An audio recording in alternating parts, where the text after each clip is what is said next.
This is Central to NWA, a UCA podcast. I'm your host, Paul Gatling, and we are bringing the University of Central Arkansas to Northwest Arkansas.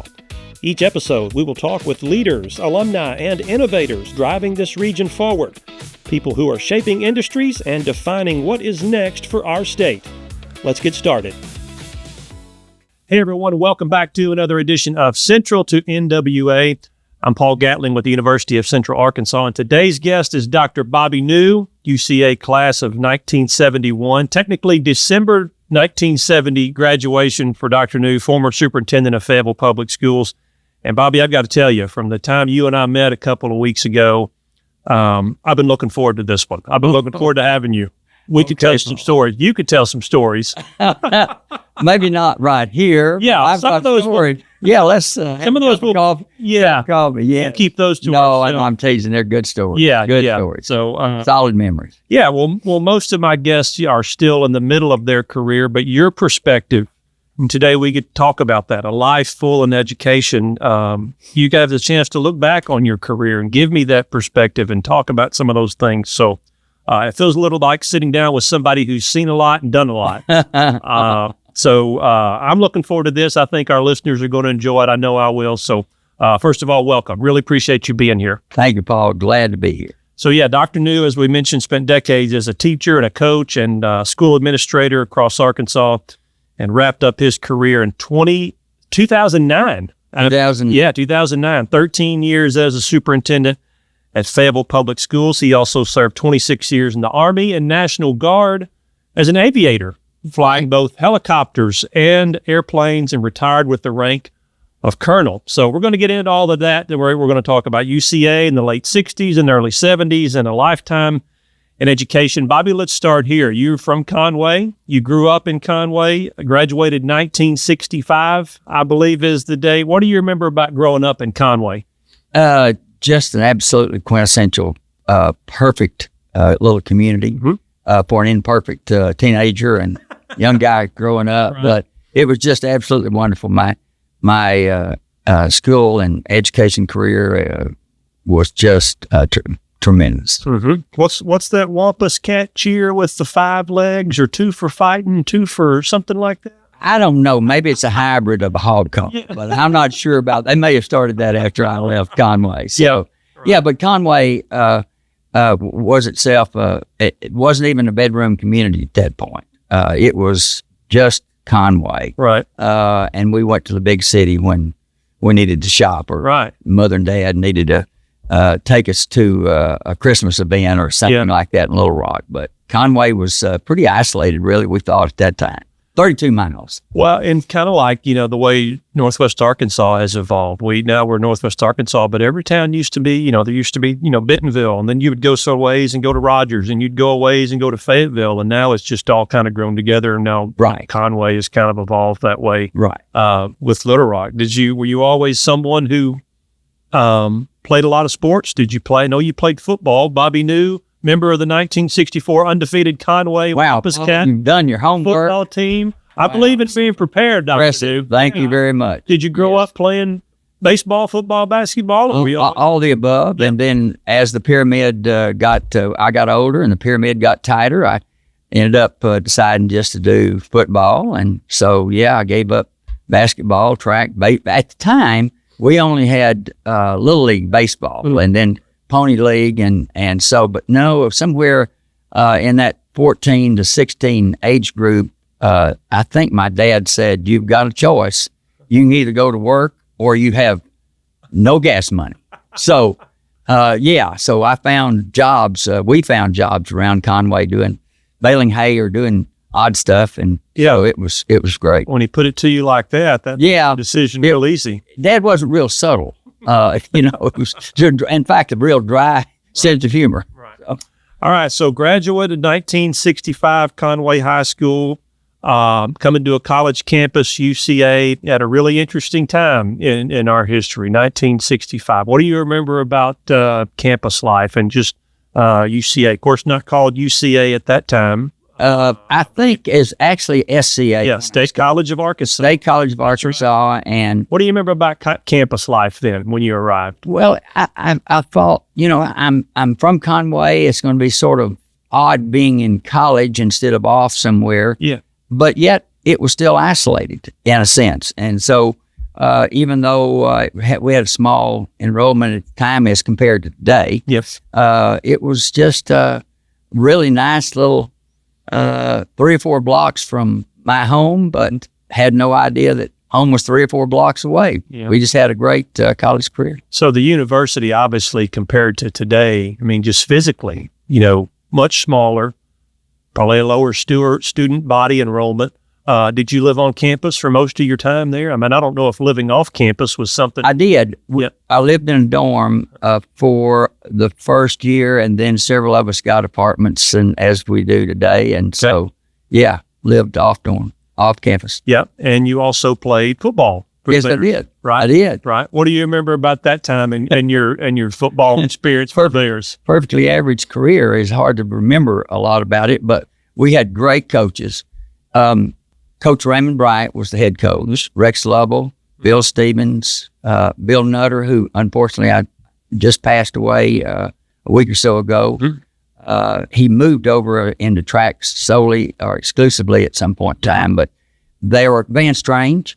Yes. Vance was one of our coaches, and so great atmosphere. And we had a really good, Paul, if you remember, it was called the AIC conference. Oh, I remember the AIC. A lot of people miss that. Yeah, do. But it was relatively short trips. It was rivalries with Tech and other AIC schools. Anderson, yeah, all those. Tech versus teacher. Washita, yeah. Hendricks at that time. And, it was, we just didn't realize how really sort of neat and I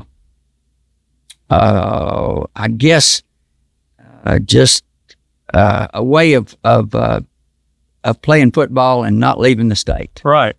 And so, geographically. Yeah, and that part is fun, but also just not worrying about all the things that college athletics has to worry about these days. Oh, yeah. As well. I mean, none of that existed. No. You went and played football. That's correct. And it was all amateur sports. We would play a game or two outside the state, Troy, or another Alabama-Oklahoma team. But by and large, when you had that many in the AIC, most of them were conference games. Uh-huh. Most of them were in-state. Most of them were close games, and we set a great atmosphere. What position did you play? I was a defensive back. Okay. And the Coach Stevens had at that time a monster man and roamed around, and I was sort of a third linebacker, inside linebacker of sorts. Okay. Yeah. AIC championship teams? We I think finished second and third the years I was there. Although I was a freshman when Bobby Tyner was a senior, and they may have won the championship then, but I was not on the team at that. Yeah, his senior year. Yeah, the legendary Bobby Tyner. Right, one of the great quarterbacks in Arkansas college football history. Really, yeah, he was fantastic. What kind of, when you mentioned, you were rattling off a lot of big name coaches there, not just at State Teachers College, but in Arkansas college history. What kind of impact, when you look back on the guys that were there and mentored you and played for you, what kind of impact did they have on you as a young 18, 19-year-old college kid? Well, I was fortunate to have Coach Lovell from the time I was in the 9th grade all the way throughout graduation, because he moved essentially from Conway High School head coach to UCA offensive coordinator, line coach, I believe. Okay. He was on the offensive side of the ball. I know that for sure. And then we had Coach Stevens and I mentioned Coach Bright. And a lot of folks see Coach Bright as a football coach that don't know he was actually a track coach. That's right. Prior to becoming the head football coach. And he was just a great, those were years when UCA was unbeatable in track. Yeah. Just great athletes. Yeah, all the AIC schools, had track. I went to Henderson. I think Henderson is restarting their track program now, and so track, I think, is making kind of a comeback. But it was a big sport for all the AIC schools, and now it's just kind of hit or miss. Right. Yeah. Right. So you spent after graduation, December 1970 is when you were a midterm graduate. What was your first job? Was education and coaching and teaching? Is that something that was on your radar immediately? Tell me where you landed after UCA first. No, my first bus stop after finishing my degree in December was Fort Knox, Kentucky. So I was on active duty, had an ROTC commission from UCA, and then immediately went on active duty. Well, I say that March, maybe 15th. So I had a couple, 3 months before I went on active duty. But from the classroom to another classroom. At the time, I was at officer basic training and at Fort Knox as a tanker. Okay. And then from there, 3 months after that, I found myself at a place called Fort Walters, Texas, in flight school. And went 5 or 6 months at Walters, and then down to a place called Fort Rucker, Alabama, which is South Alabama, down around Dothan. And I finished flight school down there, and from flight school graduation over to Fort Campbell, Kentucky, and spent a couple of years there before I came back to UCA. Yeah. Came back home. What brought you back to UCA, to Arkansas? Paul, we were talking a little bit about this. I had a couple, 3 offers in outside of education, and it was a hard call, and I look back now and think I made the right decision. But at the time, a little organization that was run by a fellow by the name of Ross Perot offered me a job with his company, and as God would have it, I was home on leave, and if I recall the occurrence, I ran into Bill Stevens, Coach Stevens, who was doing track, and in Conway, and we were talking, and he said, "No, I really need a graduate assistant to come back and help me, and you don't have anything else to do." As he put it, I thought, well, maybe I don't, Coach. He still had a lot of influence over me. Coaches do, But anyway, I took a detour, and that detour worked out real well for me. And maybe the corporate life would have been exciting also, but I can't look back and think I made a bad decision. Coach Stevens offered me a graduate assistantship. I came back and off of active duty and finished my master's, and then I started teaching. Yeah, and then the way you went, teaching and school administration, and that was your career. Started in Conway. Did you ever imagine where your career would go as a GA football coach for the UCA Bears? I mean, what was coaching like? I mean, you were still so young. I mean, what was coaching like compared to, playing football, coaching guys that were not that far from your age? It was a natural transition. Yeah. And so I'll back up and digress just a minute, Paul. So as I was working as a graduate assistant in GA for Coach Stevens, Bill Stevens, then I also paralleled. I took a job flying helicopters in the National Guard on the weekends. So as old country preachers used to call it, I was somewhat bivocational from that point on to almost 30 years later. And so, but it was a great time, and I enjoyed the GA year. Coach Stevens really helped me better understand the process of coaching kids in track. It's a different sport. It's a lot more laid back but yet pretty fundamentally difficult sport because you have to train almost by yourself in many cases. Yes. So as compared to a team sport. Yeah. So as a teacher and a coach, your career then got into administration? Yeah. So I started at the junior high level, and then went from there to the high school high school principal at the time was a fellow by the name of James Clark, who was also one of my coaches earlier in the year. And I should have, early in my career in high school, I should have mentioned Coach Clark. But he offered me a position as assistant principal at high school. And then I stayed there 4 years, 4 great years. And he was probably one of the best building administrators I've ever been around. He was pretty tough, but at the same time fair, and taught me a lot of process, procedures, how to deal with parents, how to deal with kids who were struggling, either emotionally or academically or whatever, but generally speaking had problems. And then, but he gave me some really good assignments as far as after school stuff and things like that. So Mr. Carl Stewart was superintendent, and I probably couldn't have had a better mentor. But at some point in time, Paul, after about 4 years at the high school level, I was offered another graduate assistantship at the university for graduate school. And I had already gone to 9 classes and picked up what educators call a specialist degree, which is a intermediate, almost close to a terminal degree. But it was also very easy then to move from the specialist into the doctoral program. Then they wanted you to have a year on campus, a residency, they used to call it. So I asked for a leave of absence in Conway and was granted a leave of absence, came up here and worked on my graduate degree, terminal degree.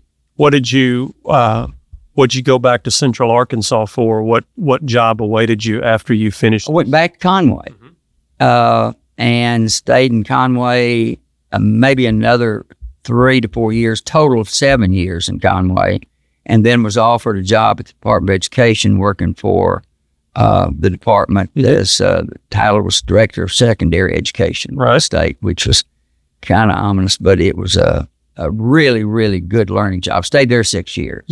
Moved from that job to superintendency. First superintendency was in Greenbrier. So I stayed there 5 years, great years. I enjoyed rural Arkansas, and people at Greenbrier were great to me, and we just had a great situation. I was offered a job back down in the city, North Little Rock, as an assistant superintendent. Stayed there a couple of years, and then moved up here, Fayetteville. Yeah, Greenbrier and Fayetteville are 2 pretty different communities. Yes, but I love the flavor. I mean, I don't just drink regular coffee. You got to have a cappuccino every now and then, And so, no, that was the great thing about education, at least in my 30 plus years, is that there was always another mountain climb, another job that had a lot of interest for one reason or another. The Department of Education job, I got to see the state of Arkansas as education, and which really broadened my knowledge. When I would visit schools, we would do accreditation studies. I had opportunities to see what was going on in Pine Bluff, and at the same time benchmark what was happening there as compared to what I might could do in Greenbrier. And so it was a great vantage point. Those 6 years, I traveled the state a lot. Got to see a lot of really fine educators, and we had a great public education program in Arkansas. One thing I've always wanted to ask superintendents is, what is something the public does not realize about your job, or maybe is something they don't appreciate the job of a public school superintendent? Oh, wow, Paul. Well, I mean, I'm sure there's any empirical evidence what I'm about to tell you, but I found that it was fairly routine from 8 until about 3:30, but the fun started after that 4 o'clock. And activities there all the time. I think what I saw as 13 years up here and 5 more years as a superintendent, not counting the assistants jobs and all, that the administrator is almost always on duty. You think you have the weekends off, but no, the phone rings and something's happened, or it's just not predictable as far as the weekend is concerned. But I would say a lot of folks don't realize that school administrators, principals, superintendents, assistants, they really go pretty much 10 to 12 hours a day. If we're in a state championship, and this is state championship time at Hot Springs, then you're down in Hot Springs watching the team play, or you've got to travel to Monticello. Big baseball team is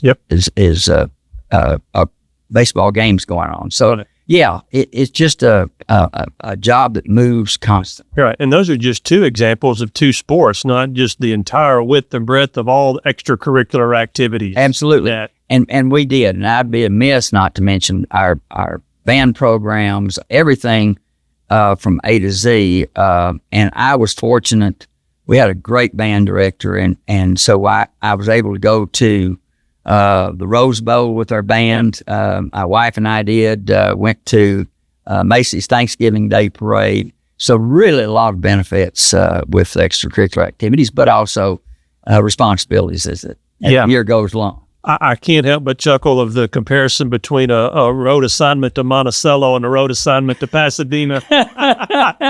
Well, little different. Be there. This we don't have enough time in the week, Paul, for all those stories. But we went to the Rose Bowl. Yeah, just we had a kind of surprise. The way they do that is they keep it. The Rose Bowl committee keeps the band selections quiet until the very end. And I didn't know about it until maybe a day or two before the announcement. But anyway, it was just absolutely an unbelievable experience. And all those years you see it on television. And I grew up watching the Rose Bowl parade and then the Rose Bowl itself, after the Cotton Bowl and all of that. But unfortunately, and I don't remember if this is how accurate this is, maybe a little embellished, but almost 100 years prior to the year that we were there, and it rained the entire time.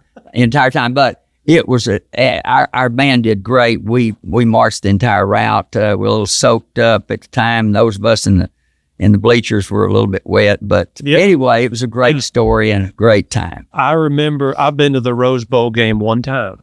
Yeah. And it was a few years back when Auburn played Florida State in the BCS championship game. And it rained that morning, and it rained on the parade, which they talked about, same as you, like that never happens. It has never happened. But the rain eventually cleared out, and the football game was dry. But that's a beautiful place, beautiful stadium. Absolutely. It was historical, and our kids did well, and I'm so proud of the parents. We had a separate bus for the parents. It was just a great time. Yeah. I want to go back to your military chapter, your military experience, and that's a fascinating mixture of that experience and how maybe you used that or that impacted your leadership experience in public schools. Is that the case? Did you find that one of those influenced the other? Yes, it was almost seamless. Now, the way the Army is structured, as an officer, you're always in a leadership position. However, the jobs change. And as I moved up in rank, then I moved up more into more defined leadership position. Continued to fly, but I was a company commander, or I was a battalion commander, or whatever it might have been. So, I would go from Sunday drill back to Monday morning leadership, and so it was constantly, and I was blessed with great subordinate leaders. I just in both sides of the occupation careers had great support staff, and so yes, but Monday morning didn't look a lot different than Sunday morning some weekends because of the responsibility of leadership and what I had in front of me. Yeah, you've got to have great assistance. I'm sure you had great assistance. Oh, I did. I was blessed everywhere. And I would, back to the aviation side, Paul, one of the things that was also very therapeutic, because if I were just flying, then it was just almost like mindlessness. Sure. And that sounds, but to get away from the activities and the issues that I was facing either on Monday morning or that I left on Friday afternoon, was just absolutely therapeutic. And the guys I flew with many of them were the same people for 13 years, and we're just dear friends even today. Do you still fly? No. When's the last time? I don't think it's a part-time hobby. Yeah. I wouldn't want it to be a part-time hobby. You can do golf or you can fish part-time, but I just never found it was a good idea to do it part-time. Okay. When was the last time I flew, Judy and I rented a plane. I got current, and we rented a plane, flew around the state probably 12 or 13, 2013, 2014, something like that. Right. Okay. Yeah. Right. So we had just she and I, and she really enjoyed it, and it was good to get back into the air. But now we let American Airlines or one of the others do it for us. Well, let's talk about hobbies. You mentioned hobbies there, and you retired in 2009, 17 years ago. We're obviously a big Razorback baseball fan, big Dave Van Horn fan. We'll find you in Baum Stadium pretty much every time they open the gates. Try to be. Yeah. So what's retirement been like for you past 17 years after spending your whole career working with students and schools? And how has it been the last 17 years? Paul, I don't now as often as I did, but used to get calls from people who would retire after me and say, hey, how are you liking it? Or, first of all, the Arkansas teacher retirement system is fabulous. It really provides a good parachute for teachers and administrators as we retire and able then to go off and do something. But what I tell younger people is, the great thing is you get to write your own job description. First time in your life. You don't have to be a principal or a math teacher, a third grade elementary teacher. You get to write your own job description. And God just really blessed Judy and me, and we with grandkids. And then I did not as much now, but I tried to stay active. And so road biking, tried golf, and I was just not a golfer. Yeah. But tried several, some trout fishing and that sort of thing. So, but it's just a variety of things. And then there are obligations as you get grandkids, and you end up, in my case, going to Wichita or Kansas City or Panama City with traveling teams, and it was just blessed. Yeah. Last time that we really enjoyed. Those kids are now up in high school and college, and they and when I say write the job description, I guess when you have grandkids, they help you write the job description, and their parents certainly do. Yeah. So. We need to get you back out on the golf course. You just had your LASIK surgery, and you may open up a whole new world. Right. Well, I'm not sure it was the eyes were the problem. I think Coach Van Horn, you mentioned him, maybe he's able to say, this player needs to go get better eyes. I'm not sure better eyes help my golf game. Yeah. In addition to people that call you, retired, asking you, how do you like it? Do you ever get calls from current administrators or current superintendents that want some advice, or not just from Fayetteville, but just at large? Just coincidental, Paul, to our conversation today, and I'm going to guess it was 4 or 5 months ago, I had an opportunity to have lunch with Tim Hudson, the current board president, and the current Fayetteville superintendent. We had a great time and discussed issues of years ago and how we operated as a school district as compared to some of the issues that they're facing today, which is a lot of it's just when you're in a leadership position and you have an opportunity to intermingle and work with people, then that doesn't change. Maybe the tools of that are in toolbox for educators have changed some, but by and large, it's still a people profession. And so, the superintendent and Tim and I had a great conversation, and I loved listening to his vision, and I think he's just doing a fabulous job. So from that perspective, and then just from your perspective of keeping up with Arkansas public education at large, and I know you've been retired for 17 years, how different were Arkansas schools then compared to today, to when you started? Well, I think the the goal is still the same. That is to develop young people for a changing world.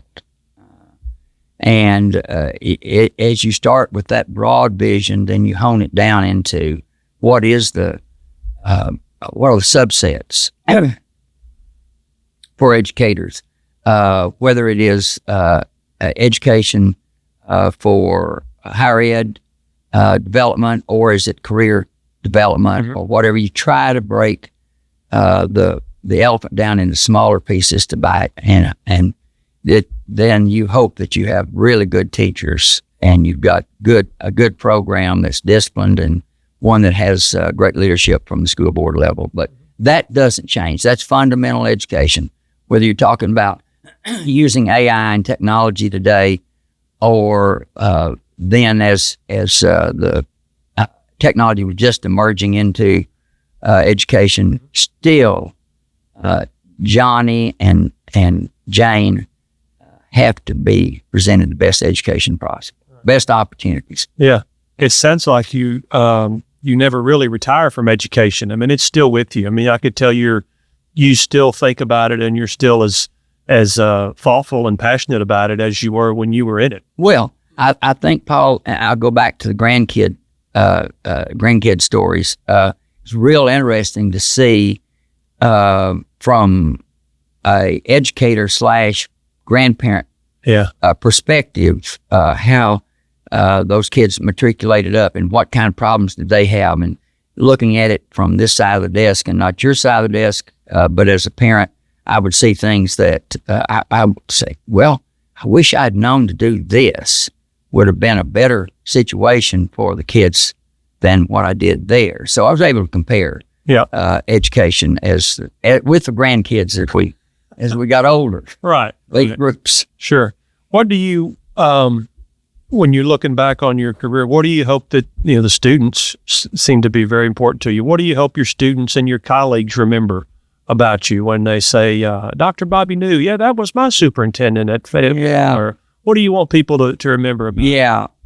I think the values that had at the time were extremely important, and I pray that that was the perspective that both the community, the board, and the teachers knew about me, that I was going to be as honest as possible. I was going to make sure that we had the best of education opportunities for the kids. I was always passionate about education, and I always enjoyed helping kids and seeing them succeed. And I think that was one of the things that I enjoyed about being in Fayetteville, because it's an education community, and we were really hitched up. I thought it was in my opinion, it was a good match from North Little Rock up here, and but I guess looking back on it, Paul, the thing that I want to make sure that I did was that the kids had the best opportunity possible through leadership. All right. What makes a good leader in the classroom? What makes a good teacher? What would you define that as? I didn't teach that much. I went from the classroom to administration pretty quickly. And I always thought my primary job was supporting the classroom teacher. That information that it is exchanged in the classroom is absolutely essential. And a teacher who has that transmission communication skill is just unbeatable. Any other profession in America. And so, administrator is wise to make sure the teachers understand that he or she is there to support them and what takes place in the class. Yeah, and that kind of, UCA continues to prepare and graduate more teachers than any college in Arkansas. Arkansas State Teachers College. That's right. DNA. That's right. That's where my mother graduated, retired high school English teacher, freshman English teacher. So just when you think about young teachers starting today, we'll graduate more teachers here in just a few weeks at UCA. What advice would you give them about, maybe landing their first job or choosing between different options for your first job, or just kind of what advice would you give them to start their career? Paul, the thing I always believed, fundamental, to any job. Do you love kids? Do you love being around kids? Do you enjoy seeing them succeed? Are you able to anticipate a problem, a discipline problem? Can you separate your feelings about a child and try to understand, have empathy for, and compassion for where the child has been that day, that morning? What kind of obstacles did the child face? I think that's undercurrent, what goes on in any education system. You asked me earlier about what has changed. Well, the obvious things have been technology and teaching tools, but the fundamental issue of getting inside that youngster's head and trying to understand what really is important for him to learn, for her to learn, is critical. And you've got to have that passion teachers got to have that passion for that particular aspect of teaching, or she's just not going to be very happy with her job. A nurse that doesn't enjoy being in a room with a sick person, seeing that person progress into wellness. Right. No, that's great perspective. And a person who doesn't, you've got to enjoy flying, right? You've got to enjoy being up in the air and being in control of the airplane. And I mean, the same thing, no matter what your industry, that's something that you've got to consider. Here's something I like to ask all of my guests who are UCA alums, thinking back to your time on campus and as a student. What did UCA mean to you personally, just as a student, as a young person? Well, Paul, I have to admit that, and it sounds almost like an oxymoron, but I wasn't a serious classroom student. No, it was about activities. There was a book in the late 70s that was written that really was maybe mid to late 70s, not long after I got into the profession, and I thought was just great. It's called A Place Called School. It's written by a fellow by the name of John Goodlad, Dr. John Goodlad, who was, I believe, Washington State or Washington. And that book made a huge impact on my outlook about school. Essentially, and I'll come back to my personal opportunities, but essentially what he did through years and years of research, what Dr. Goodlad did, was look at the almost an autopsy of education at secondary level. And after years of research and empirical evidence, it appears that kids go to school really for one primary reason, is that because other kids are there. You know, the student that gets up in the morning wants to see his friends, wants to see her friends.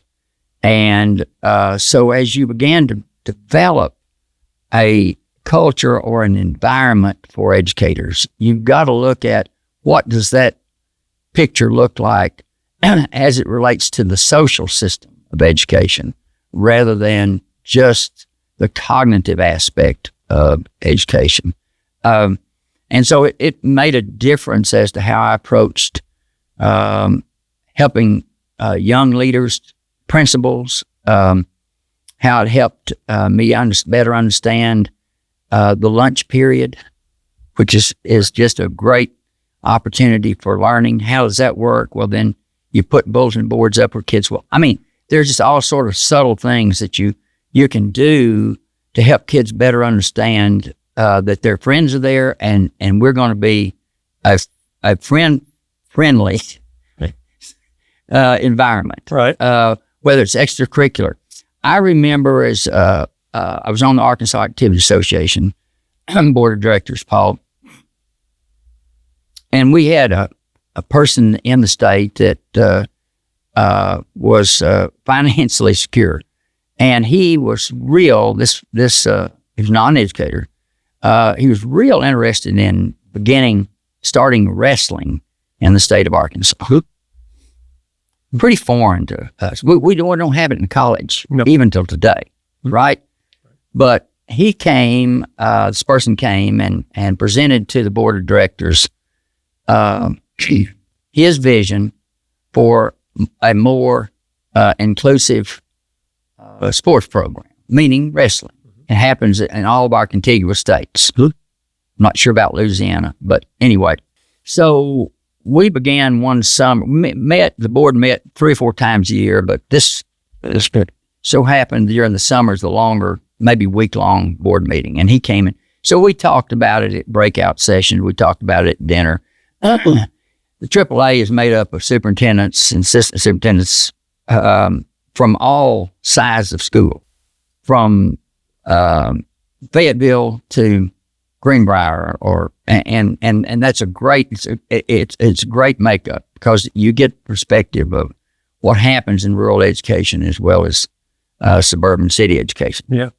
Anyway, we all had different views, and a lot of the smaller schools saw it as a burden, a financial burden, and what was it really going to do? This particular